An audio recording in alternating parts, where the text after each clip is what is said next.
Hello guys, I am Ashok Sharma. हमने कल बात की थी वर्ब के बारे में कि वर्ब हमारी क्या होती है, कौन सी वर्ब कहाँ यूज होती है, वर्ब कितने प्रकार की होती है, हेल्पी वर्ब कहाँ यूज होती है, मेन वर्ब कहाँ यूज होती है, प्राइमरी वर्ब क्या होती है, मॉडल वर्ब क्या होती है एंड मार्जिनल वर्ब क्या होती है। आज हम बात करेंगे सिंपली बेसिक इंग्लिश, जिसे हम बोलते हैं बेसिक इंग्लिश, मतलब जीरो से लेके हाई लेवल की इंग्लिश। अब चलेगी class day to day class चलेगी हमारी, जिसमें हम बेसिक इंग्लिश के बारे में चर्चा करेंगे। बेसिक इंग्लिश से हम हाई लेवल इंग्लिश में चलेंगे। तो अब देखो, बात करते हैं बेसिक इंग्लिश की। बेसिक ग्रामर, बेसिक इंग्लिश बोलो या बेसिक ग्रामर बोलो, हमेशा ध्यान रखना बेसिक इंग्लिश हमेशा इंग्लिश अल्फाबेट से स्टार्ट होती है। इंग्लिश अल्फाबेट से स्टार्ट होती है बेसिक इंग्लिश। हमारे इंग्लिश अल्फाबेट कितने होते हैं, इंग्लिश अल्फाबेट में कितने लेटर होते हैं, तो इंग्लिश अल्फाबेट में 26 लेटर होते हैं। That 26 letter in English alphabet, जिन्हें हम दो पार्ट में डिवाइड करते हैं। पहला पार्ट वोवल एंड दूसरा पार्ट कॉन्सोनेंट। पहला पार्ट कौन सा है, वोवल, और दूसरा पार्ट कौन सा है हमारा, कॉन्सोनेंट। हम जैसा कि हमने पहले पिछली क्लास में पढ़ा था कि वोवल हमारे होते हैं 5, 5 types of vowel in English alphabet and the 21st types of consonant in English alphabet। English alphabet में 5 तो वोवल होते हैं और 21 क्या होते हैं, कॉन्सोनेंट होते हैं। कैसे, अगर मैं 26 पूरे तो 26, अगर मैं 26 में से 5 माइनस कर लिए तो मेरे पास कितने बचे, 21st, तो मेरे पास 5 तो हो गए वोवल एंड 21 हो गए कॉन्सोनेंट हो गए। मैं बात करूं वोवल की तो ए,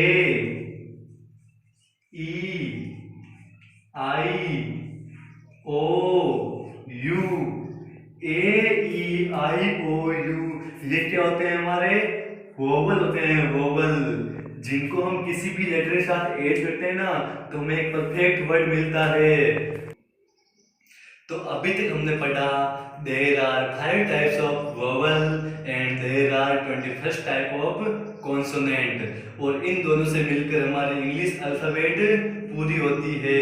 इंग्लिश अल्फाबेट में कितने लेटर होते हैं, तो the 26 letter in English alphabet. इनको दो भागों में डिवाइड कर रखा है, वोवल एंड कॉन्सोनेंट। वोवल क्या होते हैं, ए, ई, आई, ओ, यू, ये मान क्या हो गए, वोवल, और जो बाकी बच गए वो क्या हो गए हमारे, कॉन्सोनेंट हो गए। अब हम बात करेंगे वोवल को वोवल कहते क्यों हैं, कॉन्सोनेंट को कॉन्सोनेंट कहते क्यों हैं। मेरा मतलब कहने का ये है कि इंग्लिश अल्फाबेट के अंदर इंग्लिश अल्फाबेट को दो भागों में डिवाइड क्यों किया है, वोवल को और कॉन्सोनेंट को अलग भागों में डिवाइड क्यों किया है, इनके बारे में चर्चा आप करेंगे। तो देखो दोस्तों, हम बात करते हैं वोवल की कि वोवल को वोवल क्यों कहते हैं। ये बात ध्यान रखना कि वोवल को वोवल इसलिए कहते हैं कि अगर कोई किसी भी कॉन्सोनेंट के साथ, मेरे पास कोई भी कॉन्सोनेंट है, अगर इसके साथ मैंने वोवल को ऐड कर दिया तो मुझे एक परफेक्ट वर्ड या ऐसे कह दूं कि मेरे को एक परफेक्ट लेटर मिलेगा। ये तो बात थी किसकी, वोवल की बात थी कि वोवल को वोवल क्यों कहते हैं, इनका पार्ट, इनका क्या होता है योगदान इंग्लिश अल्फाबेट के अंदर। तो ये होता है अगर किसी भी कॉन्सोनेंट के साथ मैं वोवल को ऐड कर दूं तो मुझे एक परफेक्ट वर्ड या एक परफेक्ट लेटर मिलता है। देखो एग्जांपल के तौर पर बताऊं आपको मैं, तो मेरे पास एग्जांपल है कि मेरे पास कोई भी कॉन्सोनेंट है, बी ले लो, बी मेरे पास एक कॉन्सोनेंट है। अगर मैंने बी के साथ वोवल ऐड किया ए, अगर मैंने बी के साथ ए को ऐड किया तो मेरे पास क्या हो गया, बी ए। अगर मैं बात करूं ये बी ए, तो अगर हम बात करें इंग्लिश में तो बी ए को मैं बोलता हूं क्या, बे। तो मेरे पास एक क्या हो गया, ये परफेक्ट लेटर हो गया। यही बात करूं मैं परफेक्ट वर्ड की बात करूं तो मेरे पास कोई भी है कि B A double G A R, beggar. Beggar मतलब बेगर क्या हो गया, एक वर्ड, पूरा वर्ड हो गया कि B A double G A R. मतलब कहने का मतलब ये है अगर किसी भी वर्ड में वोवल नहीं आए तो एक परफेक्ट वर्ड की श्रेणी में वर्ड नहीं आएगा। बात कहने का मतलब ये है कि अगर किसी वर्ड में हमें वोवल तो चाहिए ही चाहिए, अगर वोवल आ गया तो वो एक परफेक्ट वर्ड की श्रेणी में आ जाएगा, वरना उसका उच्चारण सही नहीं होगा। आगे बात समझ में? तो अभी तक हमने जाना कि वोवल कॉन्सोनेंट के साथ मैं वोवल को ऐड करता हूँ तो मुझे एक परफेक्ट वर्ड मिलता है, एक परफेक्ट लेटर मिलता है। मतलब केवल कॉन्सोनेंट का अपना कोई भी औचित्य नहीं होता, केवल बी है, इस बी की कोई वैल्यू नहीं है। अगर मैं इस बी के साथ वोवल को ऐड करता हूँ तो इस बी की वैल्यू बन जाएगी, जिसे मैं बे बोलता हूँ इंग्लिश में। हिंदी में इसे क्या बोलता हूँ मैं? बे बोलता हूँ। इसके क्या है? एक वैल्यू है, लेटर क्या है? वैल्यू है। यह बात थी किसकी? वोवल की बात थी। अब मैं बात करूं कॉन्सोनेंट की। अगर कॉन्सोनेंट के साथ अगर मैं कॉन्सोनेंट को ऐड करूं तो मुझे एक परफेक्ट वर्ड नहीं मिलता। बाद में परफेक्ट वर्ड की बात हो रही है यहाँ पे।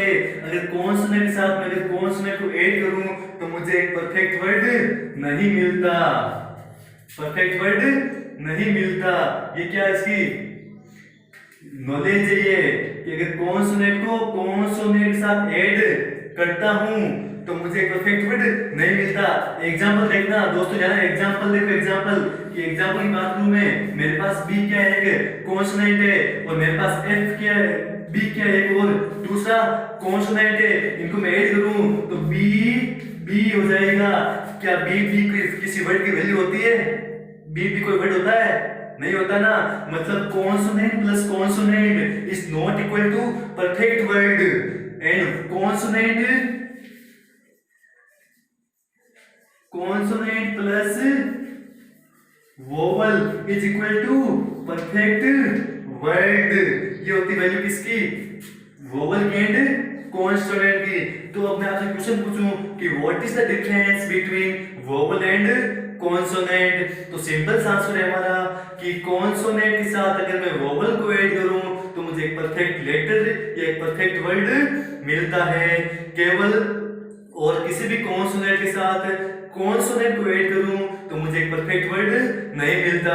मतलब केवल कॉन्सोनेंट का अपना कोई औचित्य नहीं होता। अगर कॉन्सोनेंट के साथ मैं वोवल को ऐड करता हूं तो उसका एक वर्ड मिलता है, एक लेटर मिलता है, जिसका कुछ वैल्यू होती है, औचित्य होता है।